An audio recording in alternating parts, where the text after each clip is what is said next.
What is up, Snuff Gang? It's literally your boy.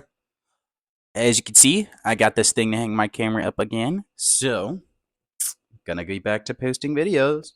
While I was out of town, I reached 200 subs. So I wasn't able to make a video on it immediately. But I'm back now, and that means that you're getting your 200 subscriber special.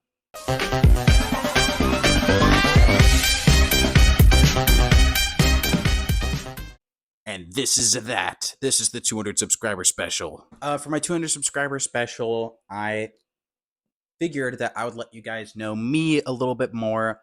Plus, I would also show you all the stuff I've read since my last subscriber special. But since I don't remember everything I said that I read in my last subscriber special, and it's also like a half an hour video, I'm just going to stack everything that I've read in a pile and I'll show you guys. And also, I'll be showing you guys my top 5 most played albums throughout the year so far. And maybe I'll draw a few silly little pictures for you guys, something like that. It'll be fun. And I'll also give you a sneak peek on a couple of videos that I'm planning on doing, mostly music related, and one comic book video that's coming up. So you're going to get 3 sneak peeks, 2 music related videos, 1 comic book related video coming up soon. And yeah, hope you stick around for the subscriber special. First off, we're starting with a silly drawing. So the first thing I drew was the PFP of Moz, which is the first guy that commented on my Dune video. But his PFP is like super complicated because it's got a lot of shading and other complicated art things, and I'm also not that good at drawing. So since it doesn't look that good, I'm going to add a silly body to it to kind of spice up the drawing. So yeah. All right, so I finished drawing a body on him. I based on what the face looked like, some sort of like weird neon skeleton astronaut. This is what I thought the body would look like. So that's I feel like I did a pretty good job there. So Maz, if you're watching this video, this is your PFP canonically now. That's what it is. So you're welcome. Feel free to screenshot and change it. So the next picture I drew was a screenshot from a video that has a lot of sentimental value to me, which is eating 2 sandwiches in under 6 minutes and 39 seconds, gone sexual. Okay, damn, I almost just broke my microphone when I dropped my phone, so. Anyway, as I was saying, the next sketch I did is from a video that has a lot of sentimental value to me. Oh, sorry. As I was saying, the next sketch I did is from a video that has a lot of sentimental value to me, which is eating 2 sandwiches in under 6 minutes and 39 seconds challenge gone sexual. So here's the screenshot, and here's my drawing. I think you can see that I got it pretty accurate. And yeah, so that's going to be the last drawing I'm doing. It's just a silly little thing I wanted to do first. On to my top 5 most listened albums of this year so far. At number 5, we have Volcano by Jungle. This album is really sick. I don't know how to explain this music, but it's like definitely music from a jungle themed band that you would hear like not around a volcano, but it's definitely the vibe of a volcano. I'm gonna say that. Like, I don't know. This kind of music is just hard to explain. Listen to the first song and you'll get what I mean. Kind of like very tribalistic feeling. Probably the weirdest album on this list. At number 4, Random Access Memories by Daft Punk. I love this album. I listen to it all the time. If you haven't listened to this album, then go listen to it. It's very iconic. Everyone loves it. The third most listened to album this year is definitely Yay by Kanye West. Ghost Town gives me a boner. Enough said. The second most listened to album this year is Late Registration. I love jazz, so the jazz beats were really cool. That's it. The number 1 most listened to album this year, however, is Utopia by Travis Scott. This album is my favorite album of all time at the moment. It is really freaking good. If you like hip hop, you'll like this. It's experimental hip hop though, but it's like almost not experimental because of how successful the experiment was. Let's just say that. So go listen to freaking Utopia if you haven't. Before we get to the things I have and haven't read since I started the channel, or just like before I even started reviewing comic books, I'm going to give you a sneak peek on my next 3 videos that I'm going to be doing. Number 1, I pre-ordered the Nightwing Compendium, and it's literally coming in today. So I'm going to be giving you guys basically an overview of that before I read it, like I did with the Green Lantern Compendium whenever I got that in. So you guys will get a first look of what it looks like right as it's coming out, since I pre-ordered it and I'm going to be getting it literally today. So if you're thinking about getting that, then I'm basically going to show you what's what, but I'm not going to be reviewing any of the content, obviously, because I haven't read it yet. So maybe one day I will. Even for the Green Lantern Compendium, I'm still reading the 90s stuff that happens before it, so that I know what happens, because I like to start at the start of runs. So stay tuned for that. My second video idea is I'm going to try to be listening to every single Taylor Swift album without crying. But here's the twist. I'm not going to try to not cry out of emotionalness, but I'm going to try to not cry out of boredom.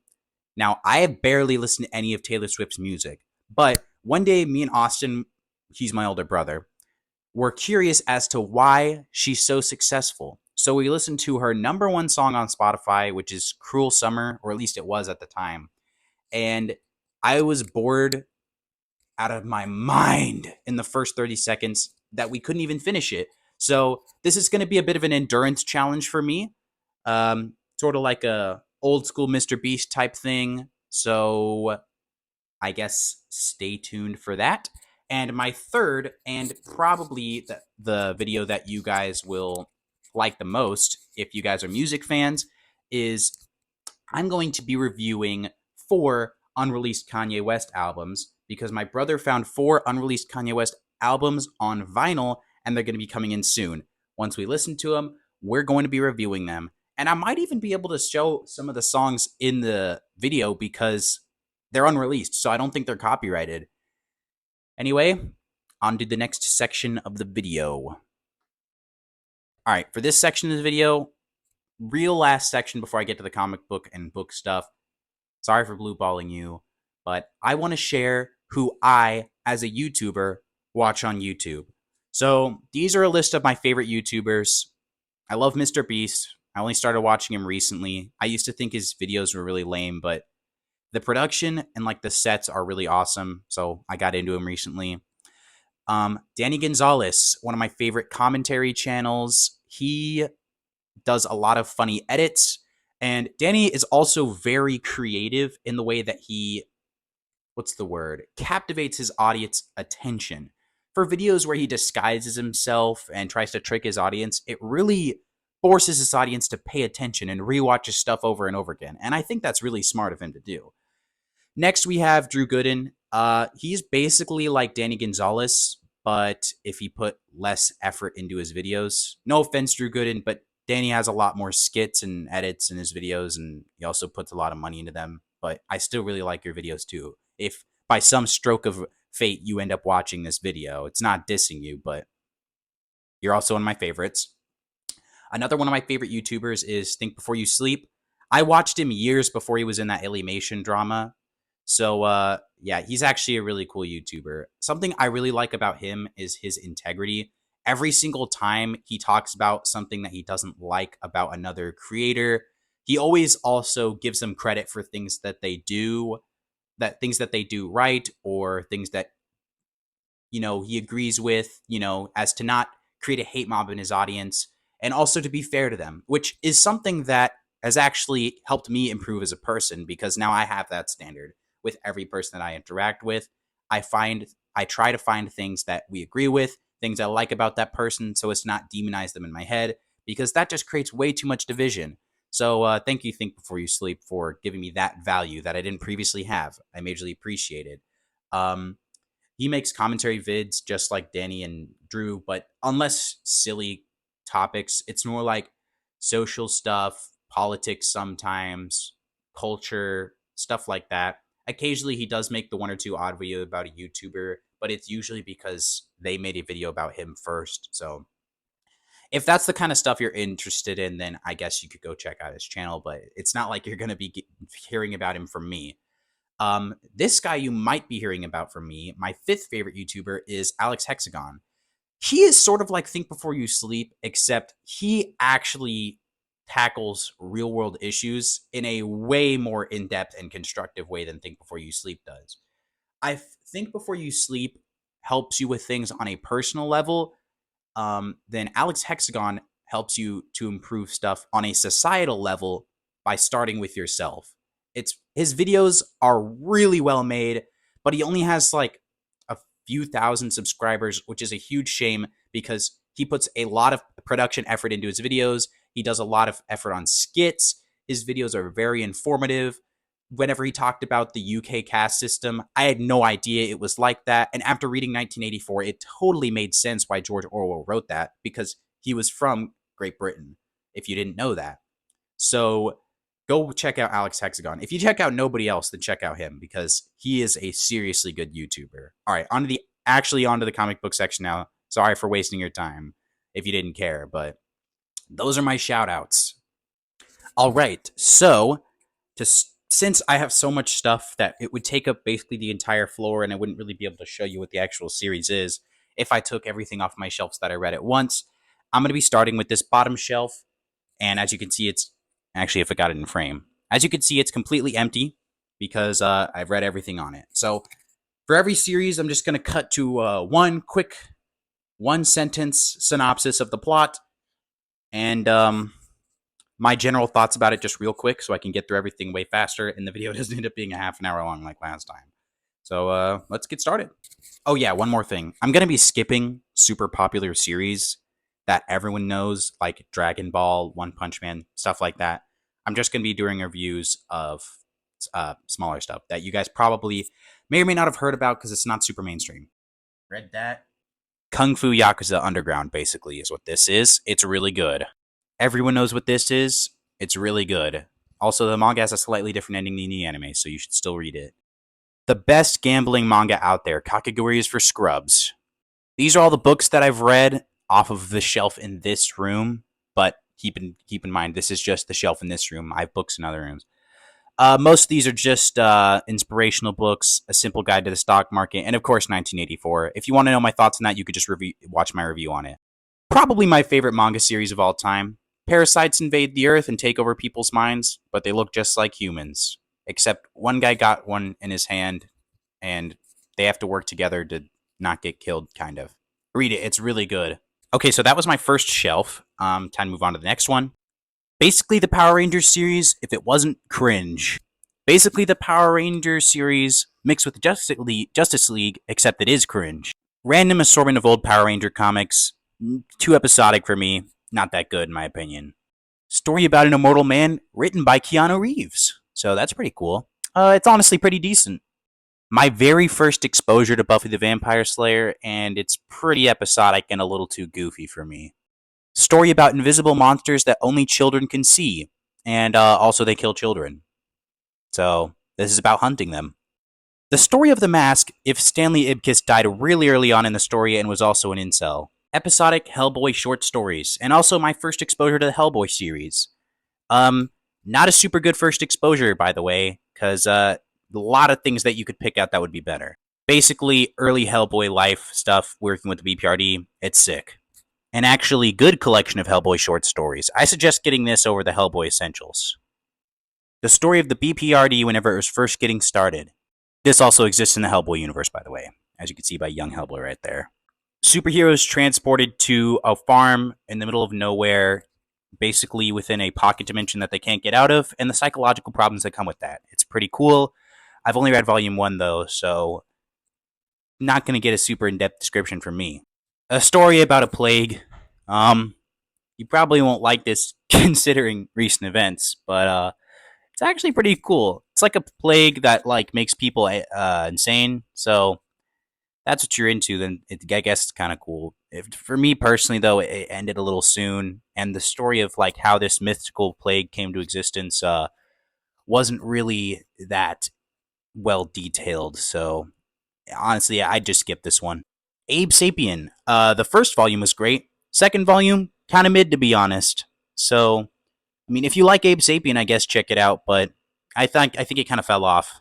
Oh, and for those of you who don't know what Hellboy is, he's a half fish guy, basically, that hunts paranormal stuff. A surprisingly good story about a guy that's turned into a living mound of garbage.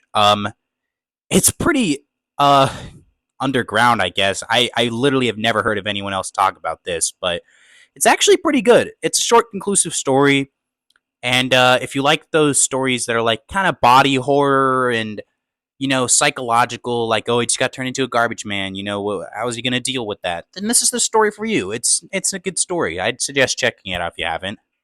This is based. I don't know. I don't know if I explained what the BPRD was in that previous clip, but it's basically a Bureau for Paranormal Research and Defense. Basically, they capture and fight paranormal stuff.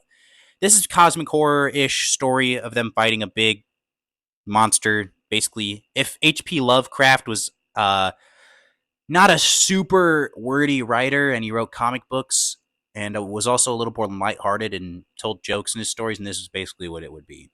I remember that this guy was like a detective around the time when Nazis were a thing, I think. To be honest with you, I don't remember pretty much a single thing from this story except the fact that he had one fake hand. So I guess that should tell you about how interesting it was. All right, that was my first shelf on this bookshelf.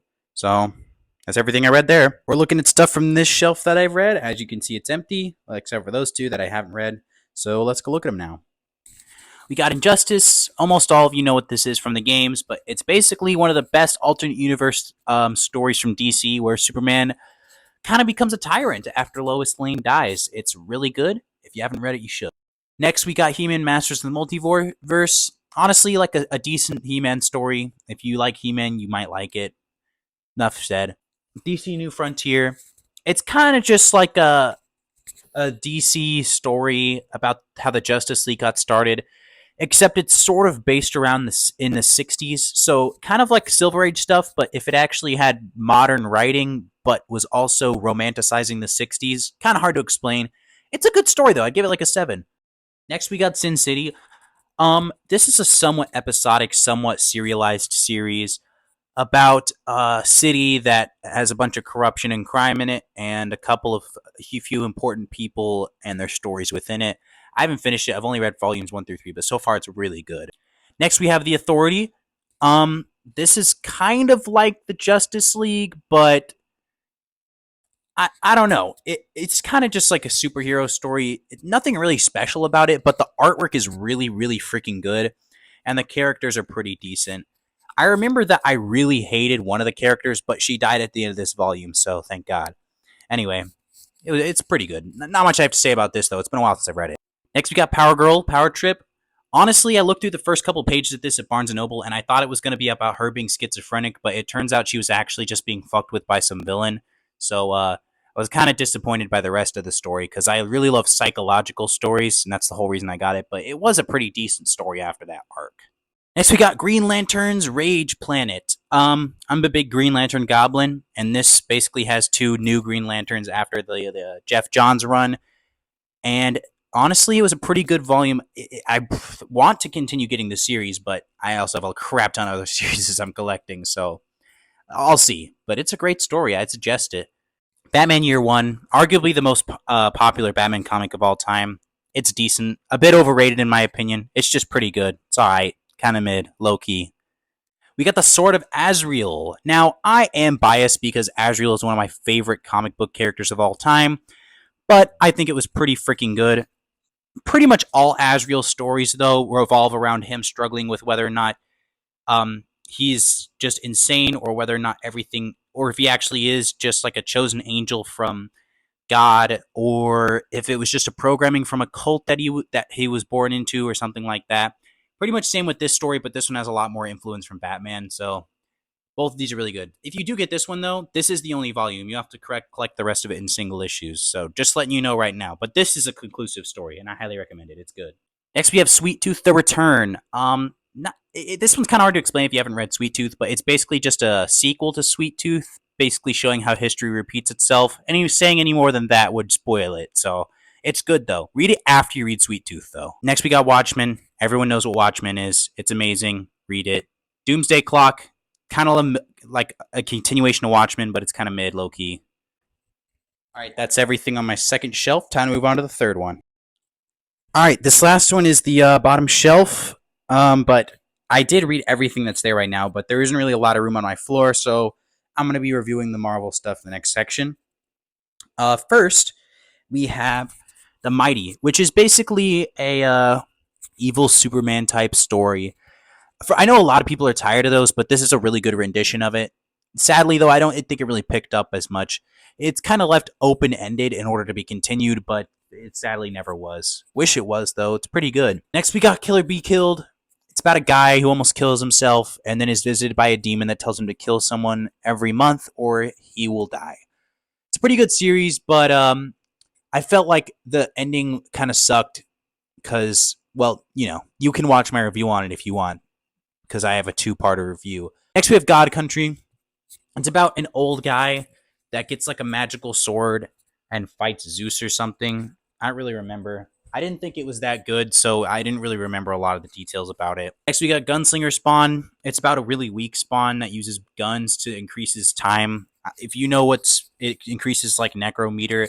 If you've read Spawn, that you know what I'm talking about. I don't suggest reading this unless you've read Spawn, though. Not all of it, just like some of it.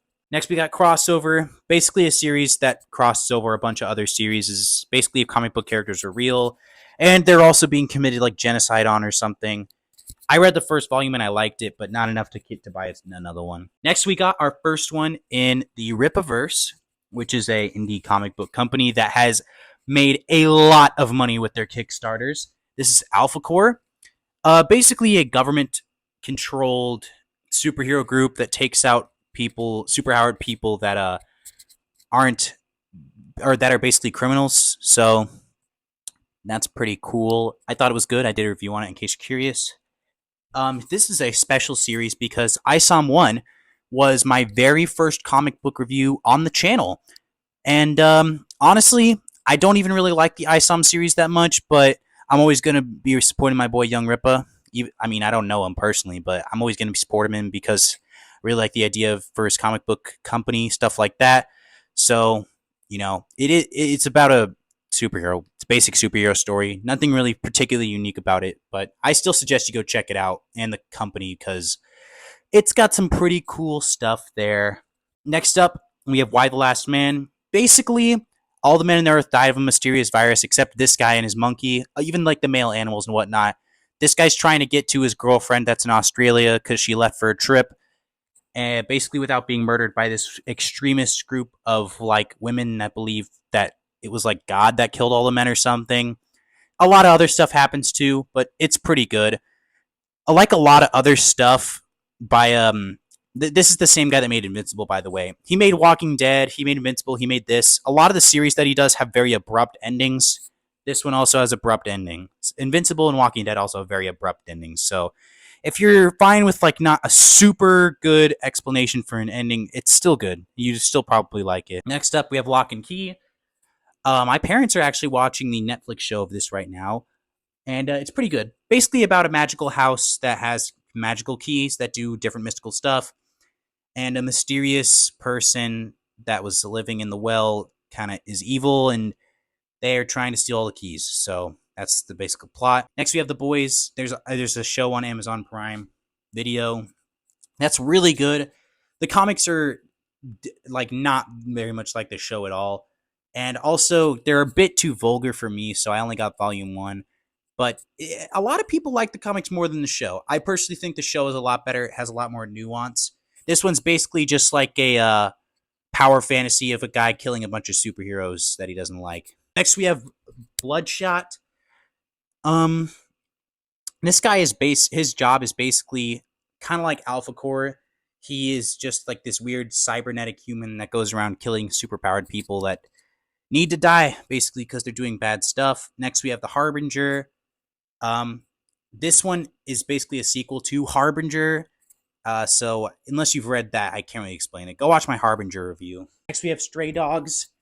This series was super overhyped when it came out. It's just a bunch of short stories about dogs being kidnapped by a guy that kidnaps dogs and murders their owners. but from a perspective of the dogs, so you never actually get to see any of the interesting stuff happen. It's boring as hell. Would not recommend. Next, we got the Adventure Time comics. If you're an Adventure Time fan, these are honestly a must read. If they weren't so expensive, I would have bought the whole series, but man, these are so freaking good, dude. I've reread these like 3 times. I have up to like volume 10, but I'm pretty sure there are like 18 volumes. These really hike up in price around this point, though. So, you know, if you are interested in getting Adventure Time comics, though, they're great. The first volume isn't great, but it really picks up. I promise. If you're an Adventure Time fan, you definitely got to get these. Man, I keep forgetting where these are put after I take them out, so I have to end up re-alphabetizing them. So I'm just gonna pull them out to show you the cover from here on out because this is taking a little longer than I was hoping. I already took the Marvel stuff out though, so let's just start with this. We got Wolverine. This is honestly the best place to start if you want to get into Wolverine. It has a lot of great stories, and it is what got me into Wolverine, to be honest. Not really into the movies, just this. So if you like Wolverine, you'll like this. Next up, we got Weapon X Origins. This is basically Wolverine's backstory. Honestly, it's not as good as that. So if you want to get into Wolverine, you could start at the very beginning, but this is honestly a better starting place in my opinion.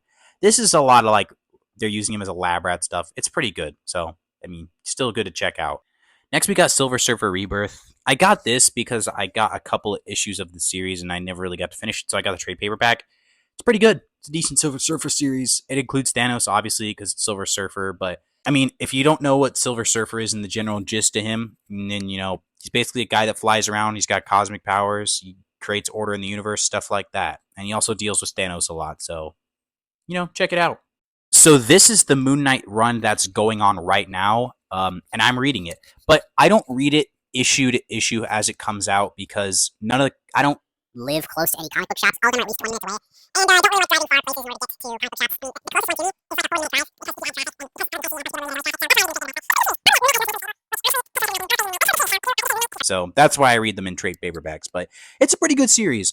Probably at Moon Knight at his most mentally stable, which honestly takes away from it, in my opinion. I love Crazy Moon Knight, but it's still a good series. So if you are interested in Moon Knight, if you've heard of him, he's basically a multiple personality disorder superhero, and that's basically it.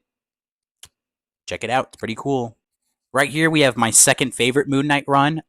This is one where Moon Knight is really crazy, and you can't tell if anything that's happening in the story is actually real or not, or if it's in his head. Makes for a great story. I suggest you check it out if you're trying to get into Moon Knight. If you are trying to get into Moon Knight, this is the place I suggest starting. This is a better place to start than my favorite Moon Knight series. We have another Moon Knight run. A lot of people say this is the best Moon Knight run or the best starting place. I highly disagree. It's one of my least favorite Moon Knight runs out of the ones that I've read. It's good, but it's not that good. Overrated. It's basically Moon Knight where he tries to use powers of different superheroes, but they're just cheap knockoffs because his multiple personality disorder keeps clinging on other heroes. It's stupid. I like Moon Knight for who he is. They shouldn't have tried to make him other characters. But it's still a decent Moon Knight story if you already like Moon Knight, even you haven't read it. But it's just overrated. That's why I'm tearing into it so much. It's still good. Moon Knight Legacy is probably the worst Moon Knight story that I've read out of all the ones that I've read.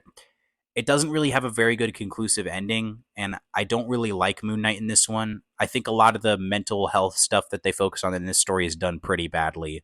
And I don't mean it's not realistic to real mental health issues, the complaints that a lot of bozos have about stories. Like, it's fiction. It doesn't have to be super realistic. I just didn't think the portrayal was very interesting. Anyway, that's my review. That's just my thoughts on Moon Knight Legacy. Infinity War is a great story about a clone of Adam Warlock getting the Infinity Stones, and he's evil, and they fight against him. It's awesome. Not as good as Infinity Gauntlet, but let's be honest, what Marvel event is. As someone who's only read this, I can say without a shadow of a doubt that Infinity Gauntlet's my favorite Marvel event. Infinity Gauntlet is the Marvel comic book that got me into Marvel Comics in the first place, so obviously I'm biased, but it's really freaking good. The art's amazing, the writing's amazing. Thanos is a completely different character in the comics than he is in the movies, and I honestly really like his character in this in the comics because his reason for using the Infinity Gauntlets actually makes sense, unlike in the movie. Because like in the movie, his whole motivation was like, if I kill half the population, then they can thrive again because they won't have limited resources. But he could have just created planets that were twice as big and gave them double the resources and not had to kill anyone if he thought about it for more than 2 seconds. He's just an asshole in the movie. But for this one, he has a completely different motivation. I'm not going to spoil what it is if you want to read it. Oh, sorry, I dropped my mic for a second, but it is pretty good. So, W Infinity Gauntlet. Okay, so that's everything that I have read on this whole shelf. I've basically read everything here, except the Volume 2s like Doom Patrol Silver Age and Sin City Volume 5 and BPRD Volume 2. I keep the stuff that I haven't read that goes on these shelves over here in this pile, so if you were curious, this is the stuff that I'm getting to, and we'll probably do a review on. I think that you guys would probably be excited for the Czarface and Witcher review, so I'll try to get around to those, because I think those would be the most interesting. Since this entire shelf is JoJo, I'm not going to bother pulling it out, but it's JoJo's Bizarre Adventure. It's impossible for me to explain this series in a way that's satisfying, but also concise. So I'm not going to try to explain everything, but it's basically about a bloodline of these guys that are tied to destiny and defeating evil. And each of these, every time a color changes, like it's green, red, blue, that's a new person taking on the mantle and a part of the bloodline. It's a pretty good series. It has some supernatural elements. It's really tied to fate and whatnot. It's really good. But that explanation really isn't doing justice. If you haven't read JoJo or watched it, then you should. Up to part 6 is out in the anime right now. Here we have Bone. I got the black and white thick soft cover that covers the whole series, and it's a pretty good series. They usually sell these things at like Scholastic book fairs because they're for like children and whatnot. But it's a pretty good series. Just because it's kid friendly doesn't mean it's immediately bad. It's basically about these cartoon characters that get kicked out of their town because one of them's scamming people and the other two are his brothers, so they follow him. They end up in this fantasy land where this massive war is going on between the humans and these weird rat, owl, bear things, and also this witch. And they actually don't have much of a bearing on the plot whatsoever. They're mainly just there for comic relief. This girl right here is really the main character. But it's pretty good, If you haven't read Bone and you like stuff like oh geez, what do they sell at Scholastic book fairs? It's like Dogman or whatever. This is like way better than that. So it's your best option at a Scholastic book fair. Drifting Classroom's about elementary school and class and kindergarten class that gets transported to another world. And the people go crazy, kind of like a Lord of the Flies situation. It's really good. You should read it if you like horror. All right, I'm not going to spend individual on time on these because they're kind of all the same. But these 4 Junji Ito things right here, they're all basically just short stories that Junji Ito did, except Frankenstein. This is just a manga version of Frankenstein. So if you wanted to read that, that's what it is. Next, we have the Liminal Zone. The Liminal Zone is basically about this Christian cult that, like, oh, geez, I don't want to spoil the whole story because if I explain it, then it will spoil the whole story. What makes, like, the story is very concise. What makes this good is the pacing and the build-up because, it's horror. So if you like weird culty stories, then, and also like human sacrifice stuff in horror, then this is a good story. Man, these stories just keep getting harder and harder to explain. Okay, this is gonna sound really weird and stupid, but this is basically about like psychic hair that connects people to this other dimension or something. It's really hard to explain. I wouldn't say that this one's nearly as like horror-esque as the other Junji Ito stories, but it's still pretty good. I mean, just look at this cover, man. It looks really sick. If you like Junji Ito and you like horror, you'll probably like this. But this one's more of like a weird science fiction type story than necessarily horror. I didn't think it was that. I didn't think it was scary. Okay, so this one's actually pretty cool. This one, I'm pretty sure, is about, if I remember correctly, it's about this girl where every time she's about to fall in love, she's falling in love with a guy. Suddenly, she just becomes completely invisible to them, and they can't see her, and like they don't even acknowledge she's there. And when they hear her voice, she's just they're just freaked out because they don't see anyone. And she's trying to uncover why that is, and the reason why it's happening is pretty interesting. So if that sounds like an interesting concept to you, then you would probably like this story. Remina. Remina is one of my favorite Junji Ito stories. It's basically about this girl named Remina, who her father, I think for her birthday or something, names a star after her. But the star ends up being on a collision course for Earth, and a bunch of crazy shit ends up happening because this star is like kind of alive, or at least people are in psychosis believing that it's alive. It's pretty crazy, and I like how kind of grandiose it gets. It's a little like out of the box in terms of Junji Ito's other stories, and they can get pretty crazy. Remina is just kind of like one of my favorite ones of those. If you like Junji Ito, you'll like Remina. Well, I mean, if you like Junji Ito, you'll like all of this stuff, except one in particular that I'm going to point out later. Black Paradox is about four people in a suicide pact that are all going to kill themselves, but I'm pretty sure that after each person dies, they end up like connecting to this alternate dimension that has super valuable like gemstones in it or something.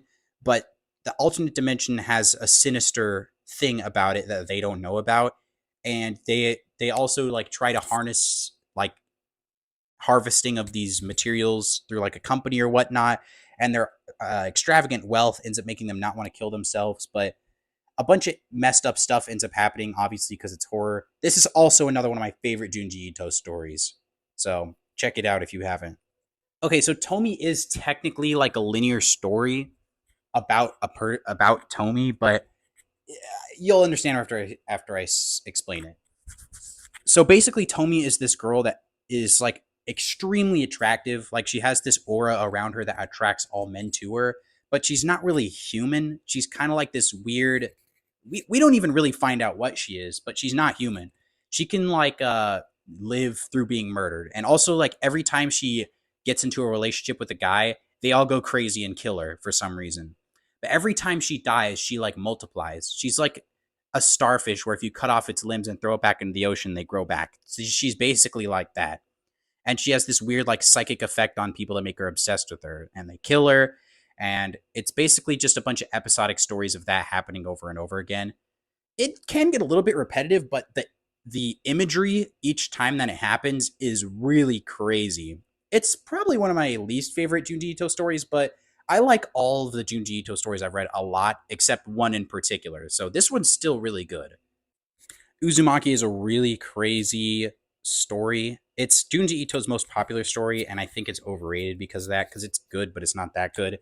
Basically, a town with a curse on it that makes spirals appear. It gets way more like spooky than that, because that sounds really stupid. But saying any more than that would kind of spoil it. And since the reason why the town is like that is like pretty crazy, and anything I say beyond that would just spoil it, I suggest you check it out for yourself. This is Junji Ito's most popular work, so it's probably just me that feels like it's overrated. Most people would probably really like it if you're wanting to get into horror manga. This would be the place to start. Or Drifting Classroom. I think Drifting Classroom's better than most Junji Ito's works. All right, Gaio by Junji Ito, or Geo, or I don't know how it's pronounced. Basically about, yeah, okay, this is gonna sound really weird, but you should be used to it by now.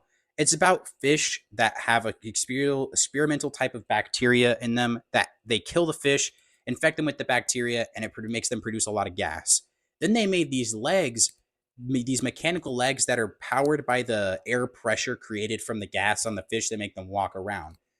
Nobody really knows why it was created like that. There are multiple theories they bring up within the story, excuse me, as to why they were created, but it ends up infecting humans in some cases, and the bacteria also like kind of turns them into zombies. It's a pretty crazy story. It's one of the more goofy ones in my opinion, though, because it's so funny to watch the fish walking around and stuff. But it does have some pretty crazy imagery in it, so it's worth checking out. I'd say not definitely not one of Junjito's top fives though. If you have been watching the channel for a while, then you know my thoughts on this story. No Longer Human is an adaptation of a book, and I've read the book. This is nothing like the book. This is basically just takes the story of a guy that got addicted to opioids and got into a lot of debt, and it adds a bunch of really, really fucked up elements to it. And it's not even in a supernatural way. Like, there is a supernatural aspect of the story, but where he almost ODs and like goes to hell or something. But it could have just been a vision. You don't actually know. There are like a couple supernatural elements, but it's mostly just like a bunch of really fucked up real world events going on. Like they're so fucked up, I don't even want to say what they are. It's not even horror. It's just really messed up stuff. If you don't want your day ruined, then don't read this. We got Devilman. It's about a guy that's half devil, goes around fighting other devils because he's half human. He became half devil in a weird devil cult ritual thing, and he ends up using his powers for good. That's basically what it's about. The story has an insane conclusion. It's a classic. I definitely recommend it. Kamen Rider is basically about a motorcyclist that gets their body almost completely destroyed and almost dies in a motorcycle accident, and it gets replaced by a lot of cybernetic parts, and they're charged by wind that he uses by riding his motorcycle, so he also fights monsters. That's basically it. It's kind of goofy. You know, if you like Silver Age, Bronze Age comics, you'd probably like this. It's just like old-timey Japanese manga, you know, very kind of episodic, what was popular at the time. I liked it, but I mean, if you like stuff like, I don't know, like Attack on Titan or something, you probably won't like this. This title is a mouthful. Basically Japanese Power Rangers. Back then it was called Super Sentai. Power Rangers actually originated in Japan, but it's a pretty good series. I like that the Power Rangers are actually have distinguishing factors that make them all useful in their own ways. But it's a pretty decent, it's a lot same boat as Kamen Rider, just old Japanese manga around that time, just kind of old stuff. I like that kind of stuff, but a lot of people don't. So also I like Power Rangers, so that's why I like it. But if you don't like that, then you probably won't like this. Same thing. The very last books in my room are the ones up here. I've read everything here except Akira Toriyama's manga in Theory and Practice. That's why I took it off. It's all good. Fist of the North Star is about Apocalypse, martial arts that uses pressure points, and he goes around fighting people. It's pretty cool. This is just short stories featuring Rohan. Rohan at the Louvre was a short story sponsored by the Louvre, which is why it's about it. Right behind it, we have Ashes, Ashes, which is basically a story about a society so futuristic that it nukes itself into oblivion and this guy ends up thinking that primitive technology is the way to go, so he murders anyone that tries to evolve technology, basically. It's okay, a little too short. They could have expanded on it a little bit more. Right here, we have Nijihara Holograph. Terrible story, really disjointed, kind of like No Longer Human, where it's just a bunch of fucked up events happening with no rhyme or reason. I don't know why people like stories like this. It was terrible. For the Kid I Saw in My Dreams, it's basically about a guy with a twin that he can feel the same things that the twin feels. They had abusive parents. His twin gets murdered one day. This is him as an adult, and he investigates his twin's murder, trying to find the killer. Erased is about a guy that has premonitions of things right before they happen, and he ends up getting sent back into time. Well, usually, okay, so he gets premonitions of bad things when they're about to happen so he can prevent them. One day he gets, well, not kind of. He basically sees the thing happening. He gets sent back into time a few seconds before it happens to stop it. One day he gets sent back in time to when he was in kindergarten to stop a bunch of child murders that are happening. It's awesome. This is a short history of Japan around the economic crisis. Far Side is just a bunch of funny comic strips that I found were funny when I was like 9. And I also read them before bed. They're pretty good. So, all right, that's almost everything in this room. The only thing left is Assassination Classroom, One Punch Man, and Dragon Ball. And I've read all those, newsflash. Two of those are really popular, so let me just explain what Assassination Classroom is. Alien blows up half the moon, threatens to blow up Earth unless he can train these people to assassinate him. It's in a certain time frame. It's a good story. You should read it. All right, now we're getting to the really exciting stuff. For this room, I'm not going to say what I have and haven't read because for the most part, since a lot of the stuff in here is really long, I haven't really read a lot. So I'll point it out whenever I have, but for the most part, I haven't read a lot of this. But I have gotten a lot of new stuff that I would like to show you guys. So let's start off on this shelf over here. I got Doctor Strange, Omnibus Volume 1. And I also got Rom, which I'm excited to read. But for the most part, I haven't got anything new on this shelf. I got some Deadpool stuff. I don't think I had that last time. So that's pretty cool. I got a lot of new compendiums. I got Fables. I got Milestone 1, 2, and 3. I got Sandman Mystery Theater. I don't know if I had any of this stuff last time. I know I didn't have Batman Beyond and Adam Strange because those just came out. Oh crap! I probably should have done an overview of Batman Beyond to let you guys see it. But on this shelf, I didn't actually get anything new, so I don't know if I showed you guys this last time, but I think pretty sure I got a lot of new stuff here. I got Insufferable. I got I'm pretty sure I already had Black Science, but I got Low. I got Nailbiter, Oblivion Song, Outcast, Rising Star. I got Witchblade, and I got Harbinger Wars. I don't know if I had that last time, so I'm just pointing that out. I also got Ascender and Monstrous. Haven't read any of these yet, but I read these. I've read all the Cure except Volume 5, and I don't have Volume 6 yet. I've read up to I've read Volume 2. I finished Volume 2 of Batman Black and White. Read all this, read that, haven't read that. Down here, we have The Goon. I did a review on that, so obviously I've read it. You can go watch it. I'm pretty sure I didn't have a lot of this stuff since last time. I'm reading Man of Steel right now. I read Harbinger. It was really good. I did a review on it. Go watch it. I also got a lot of this other Valiant stuff and this Doom Patrol story. That's where I generally keep my hardcovers. And also Cerebus and Ghost in the Shell because I don't really have space for those. But yeah, that's the stuff I got over here. This shelf hasn't really changed. This is just where I keep my favorites of both Marvel and DC. So that's basically everything that I got since last time. I have some other manga over here that you probably haven't seen. Loser Rangers, pretty cool. It's a story about if Power Rangers did defeat the enemy permanently, but kept a few of them enslaved to do publicity stunts, and this is about one trying to escape. It's pretty cool, but for the most part, it's pretty good. I would recommend reading it, but you don't. Most of the stuff up here I've already reviewed, so let's move on to my books. Okay, these books up here, I pretty sure I haven't reviewed most of these. This is about a guy. Most of these are reincarnation stories because like isekai stuff like that. This is about a guy that is reincarnated into a really hard dungeon because he pissed off the guy reincarnating him, and then this lich comes up and gives him a sword. It's just like, what are you doing down here without a sword? But he's so weak he can't even lift it, and the lich feels bad for him because the witch also kind of has a vendetta against the god of this universe. So he decides to piss him off by keeping this guy alive and training him to be strong. This is about a guy that's transported into his younger sister's like male dating sim. Really stupid. It's like a really matriarchal society because it's like it was okay. I read this while I was sick on a trip one time, mainly because I was bored. It was fine. Not that good in my opinion. That's why I didn't buy volume 2. Loner Life is one of my favorite series. It's another isekai, except this guy and his whole classroom was transported to another world. And he basically gets the short end of the stick because when everyone's choosing, like everyone gets some points to start out with to choose to have different attributes in order to, kind of help them thrive in this other world by the god of this universe. But since he tried to escape the classroom while the transportation sequence was happening, he got last pick because he was transported last, and he ended up getting a bunch of really weird or crappy skills, or some of them were just like not. Some of them were just well, shit. I just knocked something over. I'll pick that up in a second. Some of them are just not even skills in the first place, so he has to figure out how to be resourceful and use them properly. We have Ender's Game. It's a popular science fiction novel.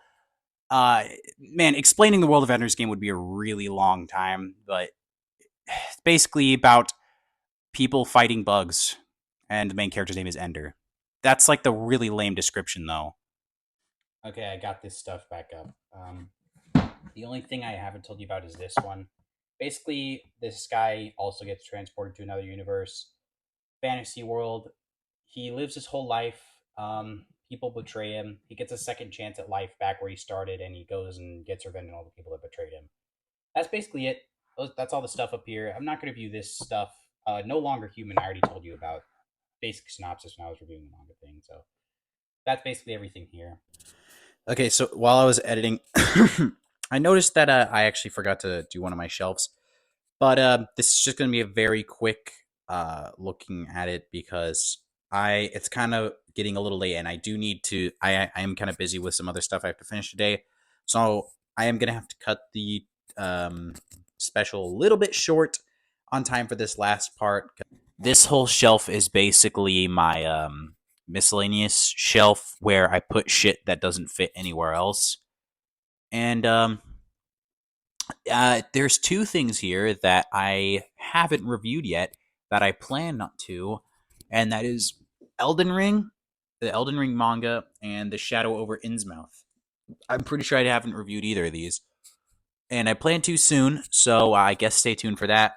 The rest of this is just like stuff that doesn't really fit anywhere else, like No Fear Shakespeare Hamlet, which was actually surprisingly fire, low key, and that garbage worst anime series of all time right there. I mean, I think the only thing worse than this is Rent a Girlfriend. This is like on that level. But yeah, we got also Astro Boy, Alita Battle Angel, Azumanga Daioh, Yokaiden, which was cut really short early on. Sucks. I liked it. A lot of other stuff. And I also got my Hellboy box set, my Kick-Ass box set here, and also some other indie stuff and shit I have duplicates of. But other than that, though, yeah, that's pretty much my whole comic book and manga room where I keep my stuff. So yeah, that's the end part. I hope you enjoyed my 200 subscriber special. I was hoping to make this one a little bit shorter than my last one, but I ended up making it way longer on accident. But I hope you guys liked it. As per tradition, you know what? Let me play some copyrighted music real quick. You see my face going skibbity, skibbity, doody doody pee, going skibbity, skibbity. You see my face going skibbity, skibbity, doody doody pee, going skibbity, skibbity. I'm preparing for a war, toilet paper's on the floor. Skibbity, yeah. I'm preparing for a dump, but don't you try to flush. Skibbity what? Skibbity what? Skibbity who? Skibbity yeah. Skibbity what? Skibbity who? Skibbity yeah. I just made you sit through that cringy ass shit. Loser! Check out my hamster, bro. His name's Tyrone. He's really stinky.